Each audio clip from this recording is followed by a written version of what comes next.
जय श्री राम। कल्याण मनन करने योग्य तर्पण और श्राद्ध। एक बार महाराज करंधम महाकाल का दर्शन करने गए।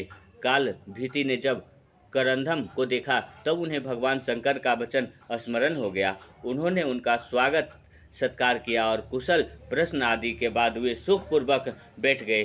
तदंतर उन्होंने महाकाल काल भांति से भीति से पूछा, भगवान, मेरे मन में एक बड़ा संशय है कि यहाँ जो पितरों को जल दिया जाता है वह तो जल में ही मिल जाता है, फिर वह पितरों को कैसे प्राप्त होता है? यही बात श्राद्ध के संबंध में भी है।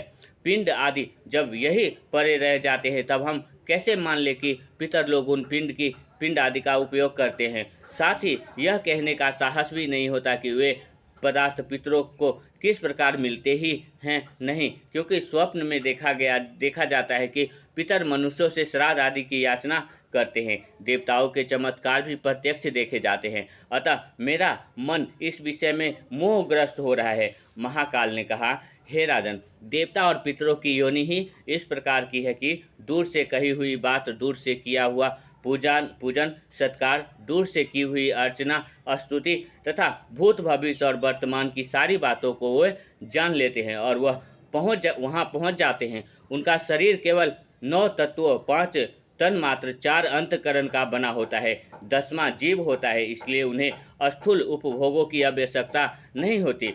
करंधम ने कहा, यह बात तो तब मानी जाए जब पितर लोग यहाँ भूलोक में हो, परंतु जिन मृतक पितरों के लिए यहाँ श्राद्ध किया जाता है वह तो अपने कर्म अनुसार स्वर्ग या नरक में चले जाते हैं। दूसरी बात, जो शास्त्रों में यह कहा गया है कि पितर लोग प्रसन्न होकर मनुष्यों को आयु, प्रजा, धन, विद्या, राज्य, स्वर्ग या मोक्ष प्रदान करते हैं, यह भी संभव नहीं है, क्योंकि जब वे स्वयं कर्म बंधन में पड़कर नरक में हैं तब दूसरों के लिए कुछ कैसे करेंगे? महाकाल ने कहा, ठीक है, किंतु देवता, असुर, यक्ष आदि के 3 अमृतर तथा चारों वर्ण के 4 मूर्त, ये 7 प्रकार के पितर माने गए हैं। ये नित्य पितर हैं, ये कर्मों के अधीन नहीं हैं, सबको सब कुछ देने में सामर्थ्य हैं। इन नित्य पितरों के अत्यंत प्रबल 21 गण हैं। वे तृप्त होकर श्राद्धकर्ता के पितरों की वे चाहे कहीं भी हो तृप्त करते हैं।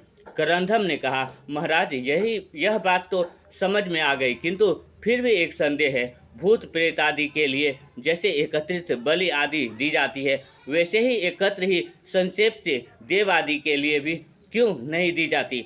देवता, पितर, अग्नि, इनको अलग अलग नाम लेकर देने में बड़ा झंझट तथा विस्तार से कष्ट भी होता है। महाकाल ने कहा, सभी के विभिन्न नियम हैं। घर के दरवाजे पर बैठने वाले कुत्ते को जिस प्रकार खाने को दिया जाता है, क्या उसी प्रकार एक विशिष्ट सम्मानित व्यक्ति को भी दिया जाए? और क्या वह उस तरह दिए जाने पर स्वीकार करेगा?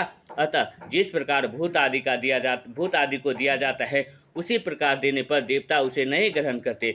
बिना श्रद्धा के दिया हुआ, चाहे वह जितना भी पवित्र तथा बहुमूल्य क्यों न हो, वह उसे कदापि नहीं लेते। श्रद्धापूर्वक पवित्र पदार्थ भी बिना मंत्र के वे स्वीकार नहीं करते। करंधम ने कहा, मैं यह जानता हूँ कि जो दान दिया जाता है वह कुश, तिल और अक्षत के साथ क्यों दिया जाता है।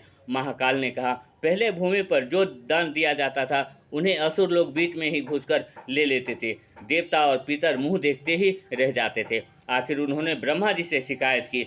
ब्रह्मा जी ने कहा कि पितरों के दिए गए पदार्थों के साथ तिल, जल, कुश एवं जो देवताओं को दिया जाए उसके साथ अक्षत, जौ, चावल, जल, कुश का प्रयोग हो। ऐसा करने पर असुर इन्हें नहीं ले सकेंगे, इसलिए यही परिपाठी है। अंत में युग संबंधी शंकाओं को भी दूर कर कृत हो करधम लौट आए।